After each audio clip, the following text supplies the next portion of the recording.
माएँ, बहनें और बेटियां ये कभी भी हिम्मत नहीं हारती, चाहे कितनी ही बीमार क्यों ना हो, क्योंकि हमें आगे नजर आ रहे होते हैं हमारे बच्चे, हमारे बच्चों की जिम्मेदारियां, हमारे बच्चों का भूख, हमारे बच्चों की प्यास और हमारे हस्बैंड के कुछ काम और घर की जिम्मेदारियां जो हमारे ऊपर पड़ जाती हैं शादी के बाद। दर हकीकत एक बेटी बड़ी हो जाती है शादी के बाद और समझदार भी। वक्त हालात बहुत कुछ सिखा देते हैं और लड़की को एकदम बड़ा कर देते हैं। अस्सलाम वालेकुम, welcome to my channel, it's me Sidra. कैसी है जी मेरी शहजादी यूट्यूब फैमिली, मेरी शहजादी बहन है, मेरी किचन क्वींस। अच्छा, तबीयत आज आपकी बहन की बहुत ज़्यादा ख़राब थी। कोई मतलब मुझे इमेजिनेशन में भी नहीं था कि मैं आज व्लॉग अपलोड करूंगी या कोई रिकॉर्ड करूंगी, बट फिर भी हिम्मत की, हौसला किया, क्योंकि काम तो करने ही करने थे तो शायद रिकॉर्डिंग भी कर ली। मैंने सोचा अपनी आपके साथ रूटीन शेयर करती हूँ कि बीमारी में मैं किस तरह बच्चों को लेकर चलती हूँ, घर के काम लेकर चलती हूँ और किस तरह मैनेजमेंट करती हूँ, टाइम को लेकर चलती हूँ। काफ़ी बहन मोटिवेट होंगी इस चीज़ से और हिम्मत पकड़ेंगी और उठेंगी और काम में लग जाएंगी। इतना काम नहीं कि आप ओवरलोड ही कर लें अपने ऊपर, लेकिन थोड़ा बहुत लाजमी करें ताकि सर्कट चल सके घर का।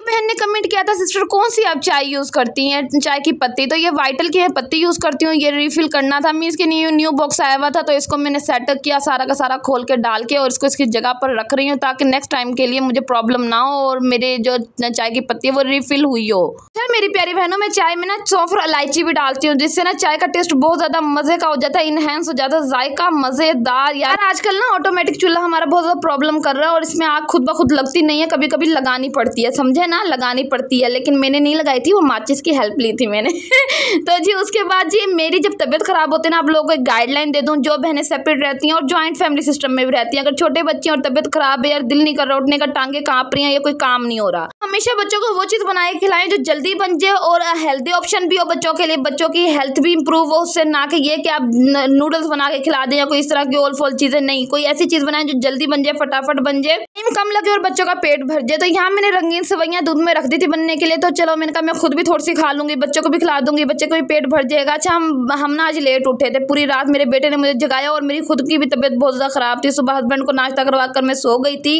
मेरी तबीयत खराब, और उसके बाद मेरे बेटे का कुछ ये सीन था कि रात में वो सो नहीं रहा था, कभी मैं झूले में डाल रही थी, कभी गोद में लेकर बैठी थी, तो बस मेरे हाथ में वो खड़े हुए झूला दे दे के और गोद में ले लेकर। आपको मैंने बताया ना कि मेरे घर कच्चा और मकोड़े और चूंटियां वगैरह निकलते तो मैं उन्हें चीनी डाल देती हूँ, तो रिजक में इजाफा होता है। यार उनका रिजक हमारे सर के ऊपर है, बिकॉज वो हमारे घर में निकलती हैं। तो इस तरह सदका खैरात थोड़ा थोड़ा करते रहा करें, कुछ भी देते रहा करें, किसी जानवर को दूध पिला दिया करें, कुत्ते बिल्ली के आगे भी रख दिया करें। एक बात याद रखें, सदका जो है बलाओं को खत्म कर देता है और आपके सर से काफी बलाएं उतर जाती हैं। और एक और बात याद रखें, जो जानवर चिड़िंद परिंद आपके घर में आ रहा है ना और आप देख रहे हैं कि वो आपके घर में बैठ रहा है, इधर उधर उड़ रहा है या काफी टाइम वो बैठा रहता है और डेली बेस पे आ रहा है, तो इट्स मीन उसका रिजक आपके रिजक में से लिखा हुआ है। तो जी बेजुबान जानवरों का ख्याल रखा करें, वो भी हमारी जिम्मेदारी है। बस यहाँ पर मैंने अपने लिए चाय बनाई, कुछ बिस्किट साथ खाए और अपनी थकावट को दूर किया, क्योंकि ये मेरा जो टाइम होता है ना चाय के साथ, ये मोहब्बत भरा होता है और मैं काफी मेरी ना टेंशन रिलीज हो जाती है। दफा किचन में गई, एक चूल्हे पे चाय रखी, एक पे सेवइयां रखी, दोनों पकती रही, साथ ही मैंने थोड़े से बर्तन धो लिए। तो भाई मैंने मल्टीपर्पज काम किया, क्योंकि आज आपकी बहन की तबीयत बहुत ज्यादा खराब थी, बहुत ज्यादा। यकीन करें मेरे हाथ पांव कांप रहे थे, टांगे कांप रही थी, लेकिन हिम्मत जवाब नहीं दी आपकी बहन की, क्योंकि मेरे बच्चे मुझे नजर आ रहे थे। क्योंकि एक माँ बाप ना खुद भूखे रह सकते, लेकिन अपनी औलाद को भूखा ना ही देख सकते, ना ही भूखा रख सकते। अल्लाह पाक ऐसा वक्त ना लाए, रिजक रोजी के साथ पूरे घर को भरे रखे, आमीन सुमा आमीन। और अल्लाह पाक हम माओ को हिम्मत दे ही रखे। यकीन करें अगर हम चल रहे हैं तो हमारे घर जबरदस्त चल रहे हैं। कि हमेशा मैं आपको कहती हूँ कि जो औरत होती है ना, घर के पिलर होती है और बुनियादें होती हैं। जब बुनियादें और पिलर दोनों ही गिर जाए ना और बेमायने हो जाए तो घर भी किसी काम का नहीं रहता, घर भी गिरी जाता है। अच्छा तबीयत खराब हो ना तो मैं कोशिश करती हूँ हाथ के हाथ हस्बैंड का ड्रेस जो है ना प्रेस करके लटका दूं। अच्छा पहले काफी टाइम होता था जब बच्चे नहीं थे तो मैं एक साथ इतने ड्रेसेस प्रेस करके मैं हैंग कर देती थी, बट अब टाइम की शॉर्टेज है, काम बहुत ज्यादा है और बच्चों की जिम्मेदारियां सर पे पड़ चुकी हैं। तो हमने सब कुछ लेकर चलना है, लेकिन टाइम मैनेजमेंट के साथ, टाइम मैनेजमेंट के साथ हम लेकर चलेंगे, वक्त की पाबंदी करेंगे, वक्त को जाया नहीं करेंगे और सिर्फ वही काम करेंगे जो जरूरी है। क्योंकि जब तबीयत खराब हो तो ओवरलोड नहीं करना चाहिए काम को अपने ऊपर, वरना तो आपकी एंड हो जाएगी। अच्छा यहाँ पर मैं आ गई थी सेवइयां। यार तबीयत खराब हो तो फिर ऐसे काम होते हैं। तो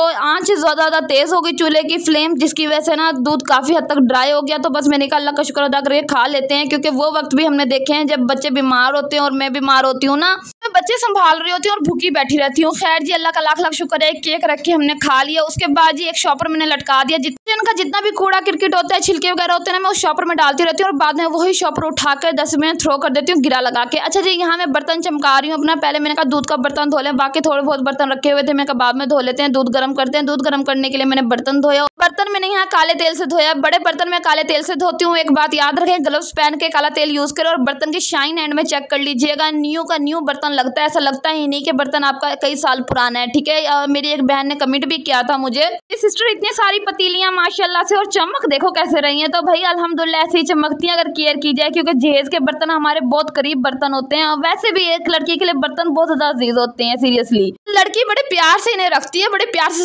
संभाल के रखती है। तो मैं तो वैसे ही बहुत क्रेजी हूँ। बस आप लोगों ने दुआ करनी है, अल्लाह पाक हमें इस काबिल करे कि हम किचन बहुत अच्छा नीट एंड क्लीन कर लें, घर को तामीर कर लें और अपनी बहुत सारी ख्वाहिशात छोटी छोटी दिल में जो है सब पूरी कर लें। आमीन सुमा आमीन। बट हमेशा मैं एक बात कहती हूँ कि अल्लाह ने जिस हाल में रखा हुआ ना, अल्लाह का शुक्र अदा करते रहा करें, क्योंकि काफी लोगों के पास ये छत भी नहीं होती जो आपके पास है, वरना लोग बाहर चूल्हे रख के खाने बना रहे होते हैं। सीरियसली यहाँ आप लोगों के साथ एक और टिप और हैक शेयर करती हूँ कि जब भी दूध वाले से दूध लें, दूध हमेशा छान के गर्म करें और ऐसे पतीले में रखें जिसके पतीले के अंदर से कोई चीज क्रॉस ना हो सके। मीन्स के आजकल इतने इंसिडेंट मैं सुन रही हूँ ना कि छिपकली गिर गई, कोई और चीज गिर गई है। इस चीज का सिर्फ आपने ध्यान रखना है, क्योंकि आप ही हाउस वाइफ हैं, होम मेकर हैं, बच्चों का ख्याल रखती हैं, बड़ों का ख्याल रखती हैं और आपके सर पर ही घर चल रहे हैं। आपने इस चीज का ख्याल रखना है, हमेशा छान कर दूध बच्चों को देना और खुद भी पीना है, और गर्म भी करना है तो छान के गर्म करना है। तबीयत खराब थी लेकिन दूध वगैरह गर्म करना और किचन का थोड़ा सा बेसिक जो सफाई थी वो करनी लाजमी थी। तो बस फिर मैंने कहा चले वो खाने बनाते हैं या वो चीज खाते हैं जिससे पेट भी भर जाए और बच्चों के लिए हेल्दी भी हो। तो मैंने सवैयों के बाद पहले दूध बच्चों ने पिया, फिर सवैयां खाई, फिर बच्चों को फ्रूट दे दिया। यहाँ पर मैंने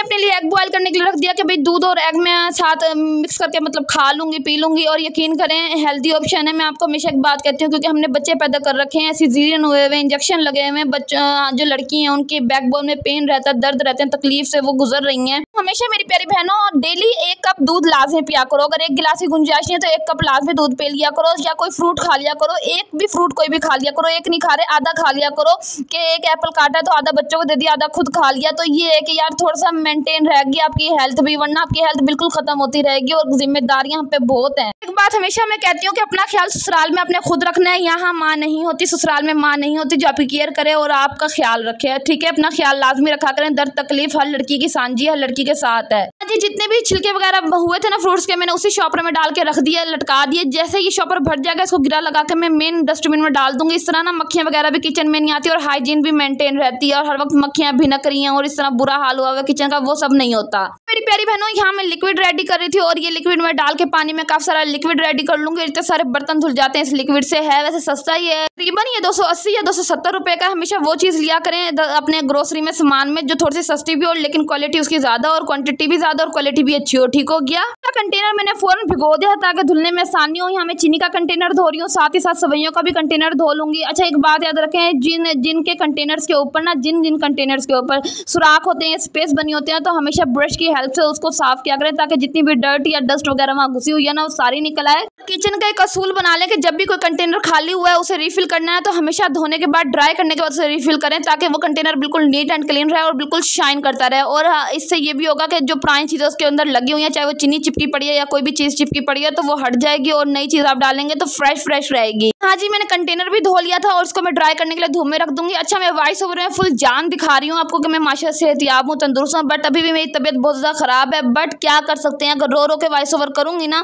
तो फिर वो मजा नहीं आएगा। मुझे खुद नहीं, सच बताऊं तो अपने व्लॉग्स अच्छे लगते हैं अगर रो के वॉइस ओवर करे कोई या फिर उसमें रोना सुनाए अपना। खैर जी, आज मैंने सोचा था कि मैं आलू बना लूंगी। मैंने किलो आलू मंगवाए साथ वाली दुकान से, तो मैंने कहा चले आलू बना लेते हैं ताकि ये जल्दी भी बन जाएंगे। कोई भी कतलियां बना लेते हैं, शोरवे वाले आलू बना लेते हैं, आलू अंडे डाल लेते हैं, कुछ भी इस टाइप का बना लें जो बच्चों के लिए हेल्दी भी हो और जल्दी भी बन जाए। अच्छा तबियत खराब हो ना तो बच्चों को आप अंडा पराठा लाजमी बना कर दे दें, जल्दी भी होता है और इतना टाइम भी नहीं लगता और बच्चों का पेट भी भरा रहता है। ठीक है, अंडा पराठा बना दे, सवैयां बना दे, कुछ भी इस तरह का हेल्दी बना दे बच्चों को। आलू वाला पराठा बना दे या चीनी वाला पराठा बना दे, देसी घी के अंदर फ्राई कर दे, तो बच्चों के लिए हेल्दी भी रहता है और जल्दी भी चीज बन जाती है। मेरे किचन का काम ज्यादा से ज्यादा जितना भी था मैंने वाइंड अप कर लिया। जितना मेरी हिम्मत थी, ताकत थी, मैंने ओवरलोड अपने ऊपर बिल्कुल नहीं किया काम का, वरना आप लोगों को पता है मैं किस हद तक काम करती हूँ। मैंने शेल्फ भी सारे साफ कर दी जो DIY क्लीनर मैंने बनाया हुआ है। अच्छा बाहर के मैंने झाड़ू नहीं दी, जितना भी कूड़ा क्रिकेट थोड़ा बहुत रैपर ऊपर गिरे हुए थे ना वो मैंने हाथ से चुन लिए। तो जरूरी नहीं कि भी बीमार हो, बुखार है या तबियत खराब है, टांगों में जान नहीं और झाड़ू लेके खड़े हो गए हो। नहीं मेरी प्यारी बहनों, अपने ऊपर रहम करें, अपने जिस्म पर रहम करें और अपना ख्याल रखें, अपना एहसास करें, कोई आपका एहसास नहीं करेगा। इतनी बातें आप लोग साथ शेयर की है ना और जो रूटीन दिखाई है ये मेरी नेचुरल रूटीन है, मीन्स कि इसमें कोई भी मैंने एडिटिंग नहीं करी या कोई भी ज़्यादा आपको दिखाया नहीं है कि भाई मैंने ये करके दिखा दिया, मैंने वो करके दिखाया। नेचुरल और न्यूट्रल रूटीन आप लोगों के साथ शेयर की है। यार मैं आजकल नमाज़ें पढ़ने लगी हूँ और जब भी नमाज़ पढ़ती हूँ अपनी प्यारी बहनों के लिए दुआएं करती हूँ कि अल्लाह पाक जिन मेरी बहनों की औलाद ने ना, अल्लाह पाक उन्हें सेहत याब तंदुरुस्ती की औलाद दे, अपनी हिफ्ज़-ए-ईमान में रखे, हर मेरी प्यारी बहन को हर बुराई से, हर बीमारी से, हर शरीक की गंदी नज़रों से बचाई रखे। आमीन सुम्मा आमीन। मुझे भी मेरी प्यारी बहनों दुआओं में याद रखा करो, ठीक है ना। मेरा नाम सिद्रा खालिद है, पूरा नाम लेके अपनी बहन को दुआओं में याद रखा करो, क्योंकि आप लोगों को पता है मेरे ऊपर कितनों की नज़र है, ठीक है। मैं बहुत ज़्यादा शरीकों में बैठी हूँ, उन शरीकों में जो मेरे बहुत ज़्यादा खिलाफ हैं। खैर मेरी प्यारी बहनों, यहाँ मैंने किचन बिल्कुल नीट एंड क्लीन कर दिया था, रूम भी जितना सफाई करने वाला था सफाई कर दिया थे, बिस्तर वगैरह समेट लिए थे। प्लीज अपना भी ख्याल रखें, अपनी हेल्थ को मेंटेन रखा करें। कोई भी इस तरह के टैबलेट्स आप ले सकते हैं ताकि ताकत आपके अंदर बरकरार रहे। मैंने यहाँ सेंगोबियान के आजकल स्टार्ट किए हैं, कमजोरी बहुत ज़्यादा आ गई है मेरे अंदर जब से मेरा दूसरा सीज़ेरियन हुआ है, और बस अपना ख्याल अपना खुद ही रखना है, कोई आपका ख्याल नहीं रखेगा। जी मेरी प्यारी बहनों, अपना ख्याल रखिएगा, दुआओं में अपनी बहन को याद रखिएगा। मिलते हैं नेक्स्ट व्लॉग में। अल्लाह की हिफ्ज़-ए-ईमान, अल्लाह पाक सब बहनों को अपने घरों में खुश और आबाद रखें। आमीन सुम्मा आमीन। अल्लाह की हिफ्ज़-ए-ईमान।